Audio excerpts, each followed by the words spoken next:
Hola queridos estudiantes, buenos días. Les habla su profe Rodolfo. Hoy día vamos a tener una clase del sistema nervioso periférico. Para comenzar, vamos a repetir una diapositiva de las clases anteriores donde se ve la división general del sistema nervioso. El sistema nervioso se divide en dos grandes grupos, el sistema nervioso central y el sistema nervioso periférico. El sistema nervioso central está compuesto por el encéfalo con sus diferentes porciones, proencéfalo, mesencéfalo y romboencéfalo, más cerebelo, y la médula espinal, la cual tiene diferentes porciones como la porción cervical, torácica, lumbar y sacrococcígea. Como les dije, hoy día nos vamos a enfocar en el sistema nervioso periférico, el cual funcionalmente se divide en dos, en el sistema nervioso somático y en el sistema nervioso autónomo. El sistema nervioso somático consta de 31 pares de nervios espinales y de 12 pares de nervios craneales, mientras que el sistema nervioso autónomo consta de una parte simpática y una parte parasimpática. Entonces, el sistema nervioso periférico está formado por los nervios que se reparten por todo el cuerpo y que llevan información de los órganos de los sentidos al sistema nervioso central y de este a los órganos. Los nervios entonces se dividen en dos grandes grupos, en los nervios sensitivos, que son los que están encargados de llevar la información desde los órganos de los sentidos hacia el sistema nervioso central, y los nervios motores, que hacen lo contrario, es decir, las órdenes desde el sistema nervioso central hasta los músculos u órganos. Como les dije anteriormente, el sistema nervioso periférico se divide en dos, el sistema nervioso somático y el autónomo. El sistema nervioso somático está encargado de los músculos estriados, es decir, de los movimientos voluntarios, mientras que el sistema nervioso autónomo está encargado de la musculatura lisa, cardíaca y de las glándulas, es decir, de movimientos que no podemos controlar.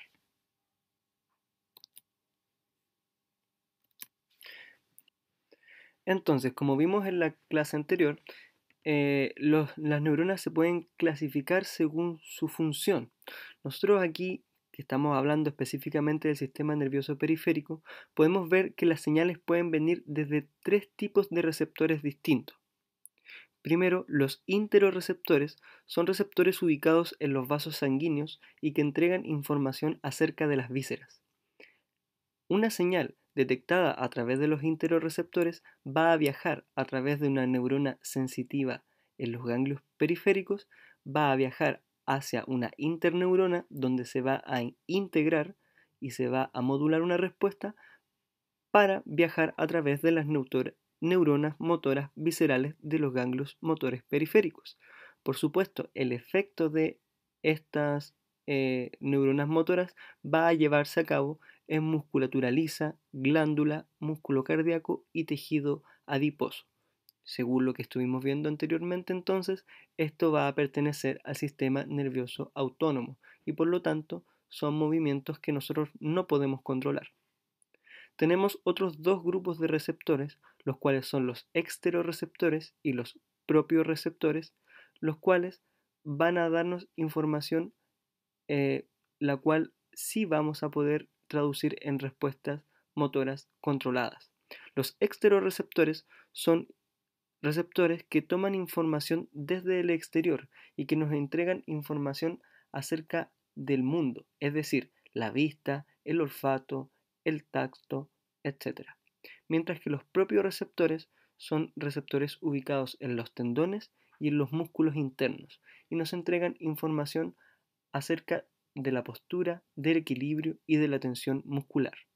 De igual forma, la información recepcionada por estos receptores va a viajar a través de neuronas sensitivas en los ganglios periféricos hacia interneuronas del sistema nervioso central, donde va a haber una respuesta por las neuronas motoras somáticas, las cuales a través de fibras eferentes llegarán a las fibras musculares estriadas, generando contracciones musculares voluntarias o controladas. Entonces, como se dijo anteriormente, el sistema nervioso periférico somático está compuesto por 12 pares craneales y 31 pares espinales. Estos van a estar definidos en su nombre según el punto del sistema nervioso central donde entran o salen. Por supuesto, los que entran en el cráneo son pares craneales y los que entran en la médula espinal son pares espinales. Con respecto a las características de estos nervios, podemos decir que los pares craneales pueden ser nervios sensitivos, nervios motores o mixtos, mientras que los nervios espinales son siempre de características mixtas. Específicamente, entonces, con los nervios craneales, vamos a ver que cada uno de ellos tiene funciones muy bien definidas. Por ejemplo, el primer par craneal o nervio olfatorio es un nervio netamente sensitivo y que transmite los impulsos olfativos. El segundo par craneal o el nervio óptico también es un nervio netamente sensitivo y transmite información visual al cerebro. El tercer par craneal o el nervio oculomotor, como el nombre lo dice, es el que está encargado de los movimientos del ojo, así como también inerva el esfínter de la pupila. Para hablar de un nervio mixto es un muy buen ejemplo el quinto par craneal o nervio trigémino, el cual percibe la información sensitiva de la cara, pero a su vez inerva los músculos de la masticación. Les dejo un link en esta misma diapositiva que está destacado ahí en azul, donde pueden ver en detalle cada uno de los nervios craneales y sus funciones. Entonces, como se dijo anteriormente, de los 31 pares espinales, estos tienen las características de que siempre son tanto sensitivos como motores. Su distribución es 8 nervios cervicales, o mejor dicho, 8 pares de nervios cervicales, 12 pares de nervios dorsales, 5 lumbares y 6 sacros. Todos ellos funcionan en una estructura bastante similar. Entonces,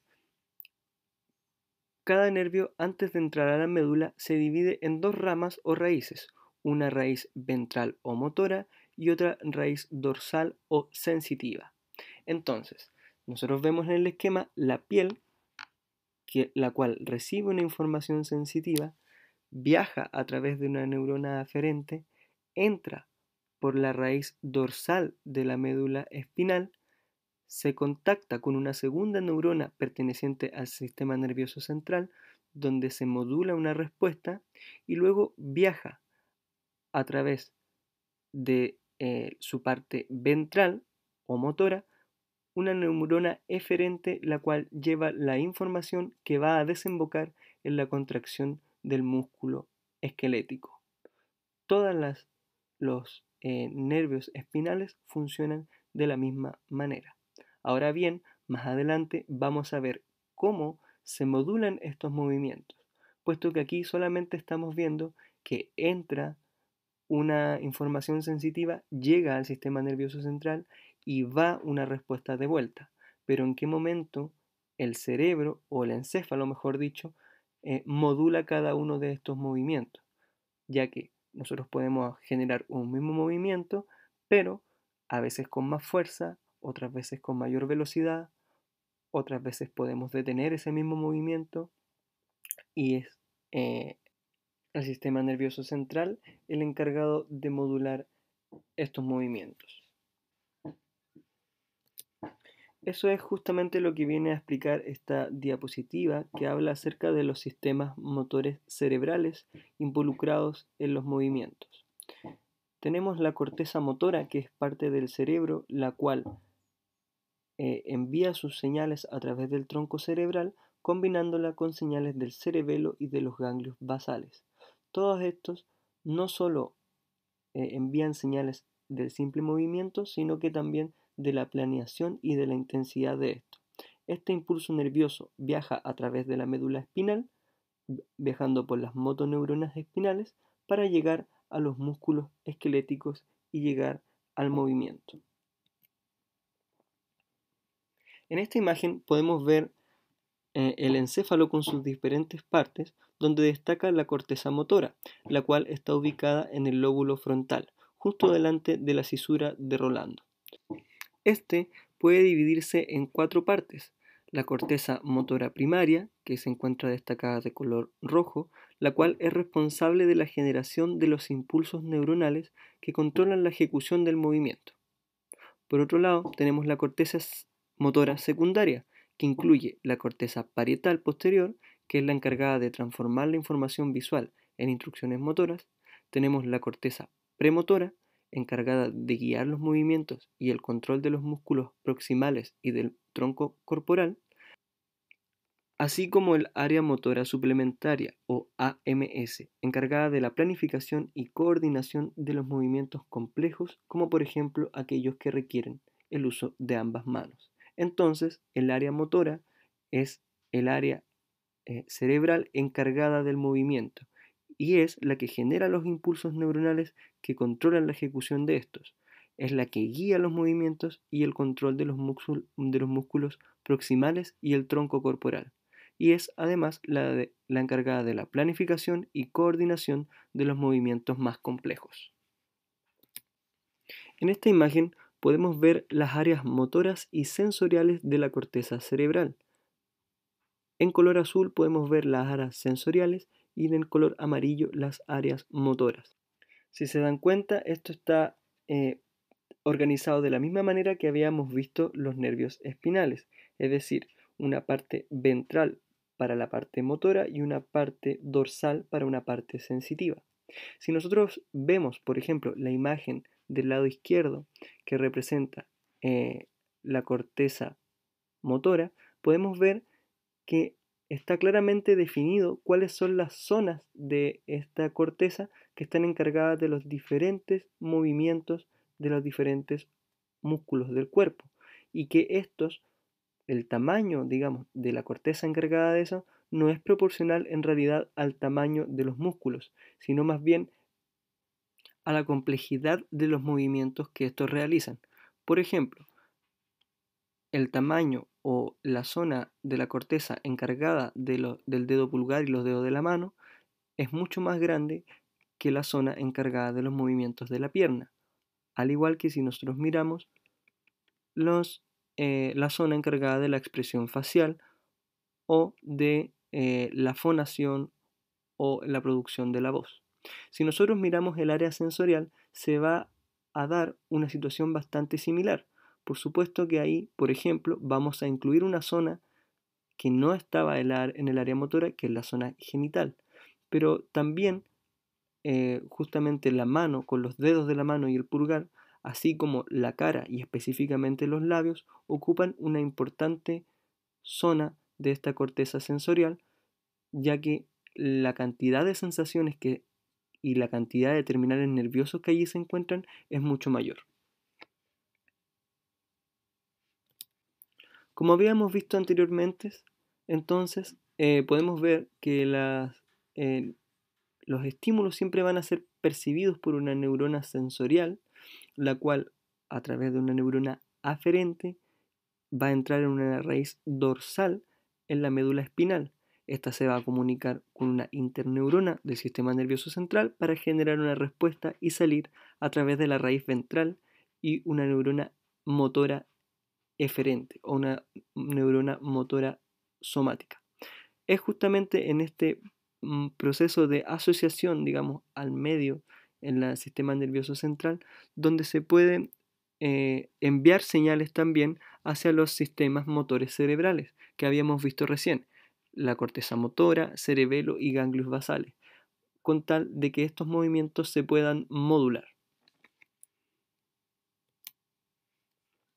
Entonces, el sistema nervioso periférico somático tiene, además de lo que ya vimos, la corteza cerebral, dos estructuras cerebrales que son bastante importantes, como el cerebelo y los núcleos basales. El cerebelo está encargado de la cronología de la actividad motora y de la progresión del movimiento, intensidad de la contracción muscular e interrelación instantánea entre músculos agonistas y antagonistas. Los núcleos basales o ganglios basales, que son acumulaciones de neuronas en la base del cerebro, se sitúan sobre una zona denominada cuerpo estriado, dos cuerpos de sustancia gris separados por un haz de fibras denominado cápsula interna. Respecto de esta se van situando los ganglios basales, el núcleo caudado, el putamen, el globo pálido, el núcleo subtalámico y la sustancia negra, todos involucrados en la ayuda de la planificación y control de patrones motores complejos, dirección y secuencia del movimiento cuando son múltiples, sucesivos y paralelos para fines complicados y específicos. Tanto el cerebelo como los núcleos basales se encuentran interconectados con la corteza cerebral, el tálamo y el tallo cerebral, y se asocian a la planeación y modulación de movimientos voluntarios, pero también se asocian a los movimientos voluntarios realizados de manera inconsciente. ¿Qué quiere decir un movimiento voluntario pero inconsciente? Bueno, el movimiento voluntario consciente es, por ejemplo, tomar un vaso y beber agua de él. Nosotros voluntariamente movemos nuestra mano, tomamos el vaso y luego bebemos el agua. Un movimiento voluntario pero inconsciente es cuando se genera una secuencia de movimientos que involucran diferentes músculos y diferentes estructuras de nuestro cuerpo, los cuales no necesariamente estamos conscientes de que estamos realizando.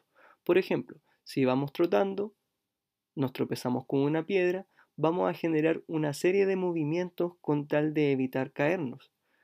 Estos son movimientos voluntarios, ya que voluntariamente vamos a evitar caernos, pero muchos de ellos van a ser ejecutados de manera inconsciente, porque no nos vamos a dar cuenta de que, por ejemplo, doblamos nuestra columna de determinada manera para no caer, que movimos nuestras piernas y nuestros brazos de tal forma de mantener el equilibrio. Entonces, como se dijo anteriormente,